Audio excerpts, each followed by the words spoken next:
Hello, I have a truly shocking, an absolutely horrific newspaper article to read to you, and I'm not sure how much comment it will need from me, but for those of you not in Britain, you might not have heard of this. So look, this is where trans issues are going, and it's serious. It's pretty serious. Okay. Hospital said rape on its single-sex ward was not possible before revealing one patient was trans. Baroness Nicholson said a hospital in England denied a rape was possible on a single-sex ward before revealing one of the patients was trans, almost a year later. So what's happened is a patient was raped while she was in hospital. She said she'd been raped, and the hospital were gaslighting her. They told her that that wasn't possible because there was no, where's the next page? It was a single-sex ward. Okay, can you imagine? I mean, apart from the fact that when you're in hospital, you're not well, and when you come out of hospital, you're probably still not well for a while afterwards, and then they're telling her she was imagining things as well. Okay, just a minute, I'm going to wipe my eye. I'm not crying. I had some, probably a hair fell out there. Oh, I'm losing my hair over this. A hospital has finally admitted a woman may have been raped by a transgender patient after denying the possibility of an attack for almost a year. When police were called to the unnamed hospital in England, they were allegedly told by staff that there was no male on the single-sex ward. Therefore, the rape could not have happened. But almost 12 months later, they revealed one of the patients had been trans. The details of the case were shared by Baroness Nicholson of Winterbourne during a debate on single-sex wards in the upper chamber yesterday. I just want to remind you, the National Health Service is basically a government-run service. So the government is responsible for what happens in hospitals all the way, right from general practitioners, surgeries, all the way up to the operating theatres. So this would, if there's a problem with in any branch of the National Health Service, then it would be debated in Parliament. Okay. So Baroness Winterbourne claimed they forgot when they were denying that this could possibly have happened.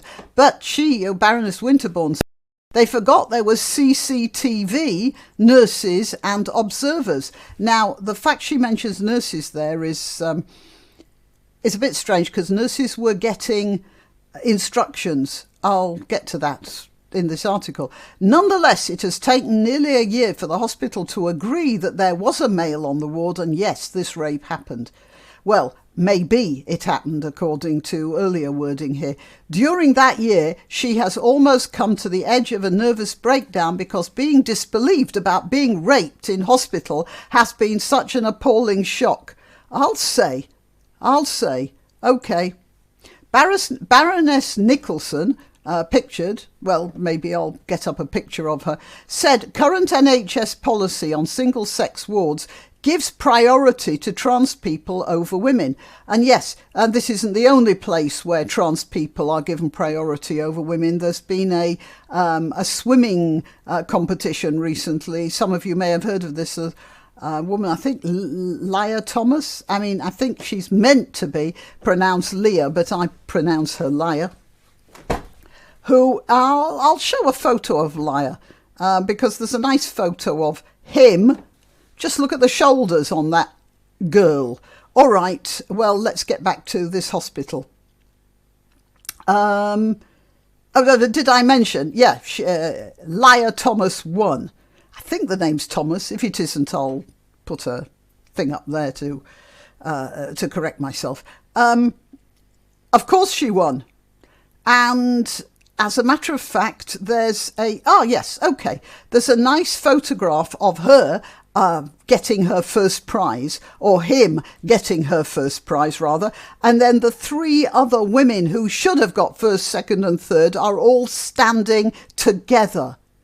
They're not standing with that fraud, fake and symbol of political correct nuttery. I am going off the subject, aren't I? Anyway, let's get back to this hospital. So it says that single-sex wards, as in many other various official institutions, are giving priority to trans people over women, which is a complete nonsense. Okay, the hospital, with all its CCTV, has had to admit that the rape happened and that it was committed by a man. The legal definition of rape means that it can only be carried out by a physically intact man, reports the Telegraph. So the Mail is reporting the Telegraph. An investigation by the police into the alleged rape is still underway. Well, if they have CCTV of it, there shouldn't be a very long investigation, should it? Lady Nicholson believes the incident stemmed directly from the NHS's Annex B policy, which allows patients to be placed on single-sex wards depending on the gender they identify with. It didn't look like that trans person identified particularly as a female, does it? The policy states that trans people should be accommodated according to their presentation, the way they dress and the name and pronouns they currently use, which means, it may change. It's just at this moment that the ones they use, rather than their biological sex at birth. A review into the policy is set to be published later this year. Next, Lady Nicholson added, the result of Annex B is that hospital trusts inform ward sisters and nurses that if there's a male as a trans person in a female ward and a female patient or anyone complains, they must be told it's not true. There is no male there. And this brings me to the idea of the grooming gangs in Britain, which aren't only in the north. People like to think they're just concentrated around Rotherham, but I have a map which shows all places all over the country where incidents have been reported. And that doesn't mean to say that there aren't others in other places where they haven't been reported or haven't got into national news in some way. These people, the parents of the girls who were being kidnapped and abused, were being told by the police, no, you're imagining things. Those girls are there of their own free will. There is no rape there. It seems like there is a sort of a psyche among authorities, various authorities, hospital authorities, police authorities. Do you see a sort of similarity there? To deny that women are being raped under their eyes. And I don't know what the mental, I don't know what mechanism is happening there. But it seems to be across the board. All these highly respected and well-established organisations which are supposed to keep society stable, our health service, our police service, and they're doing the same thing.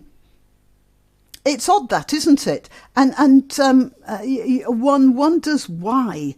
All right, I think it's completely wrong, this is Lady Nicholson, that the National Health Service should be instructing or allowing staff to mislead patients to tell a straightforward lie. It's not acceptable. I'd say it's not acceptable is the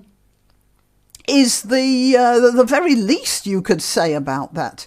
She told the upper chamber, that's the House of Lords, she believes the policy should be withdrawn because it gives priority to trans people over women. Yeah, but also, for some reason, there's a culture of lying about it as well, which is even worse.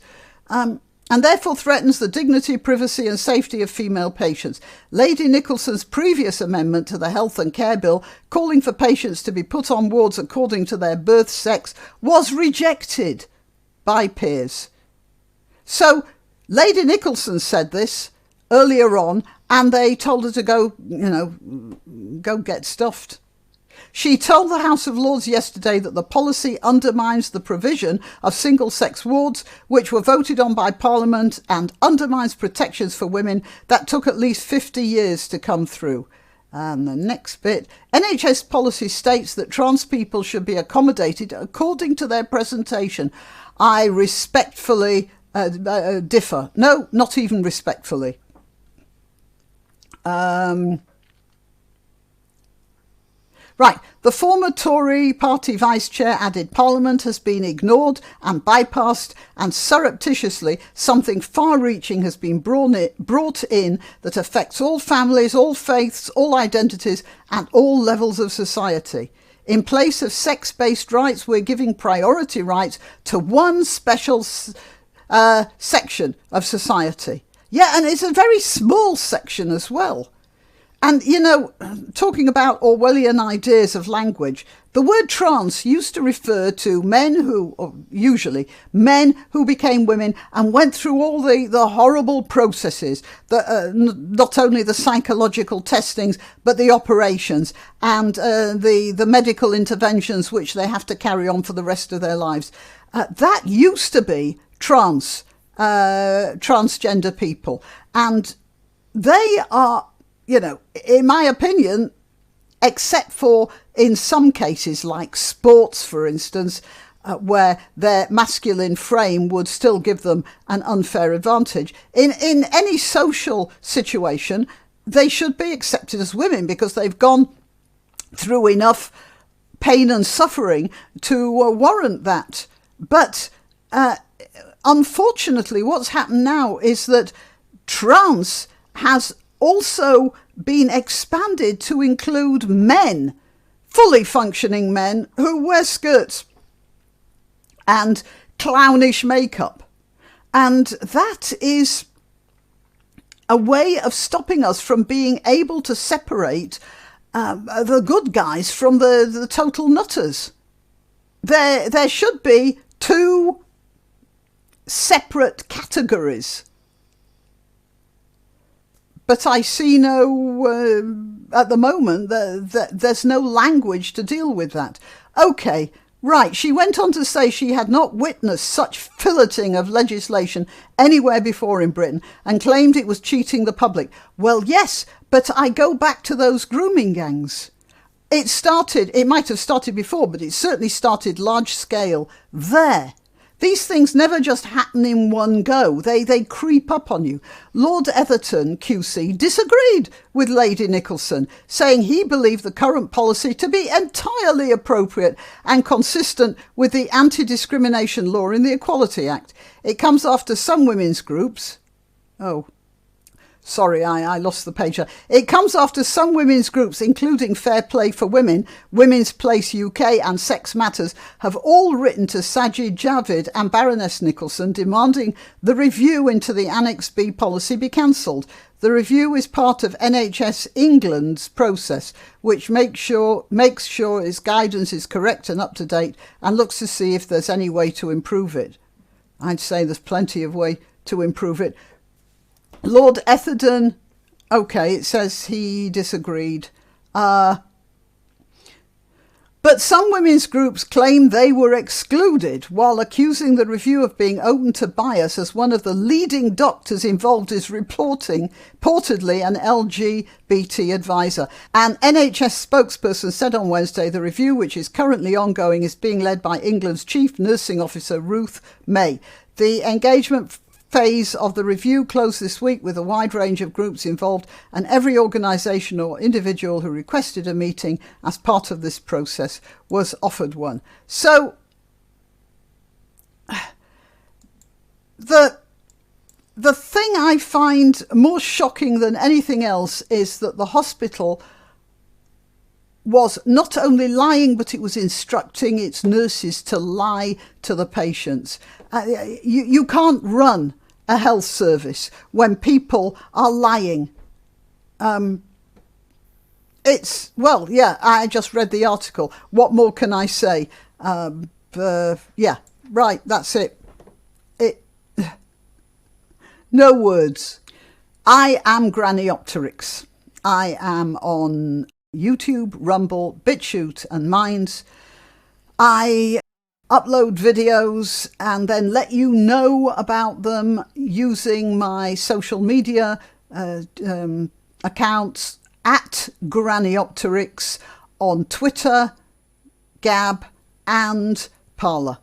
So you don't need to miss a video, but just in case you don't subscribe to those, just make sure that your subscription on my channel is still going, because YouTube dabbles in a little bit of shaving, I think, occasionally.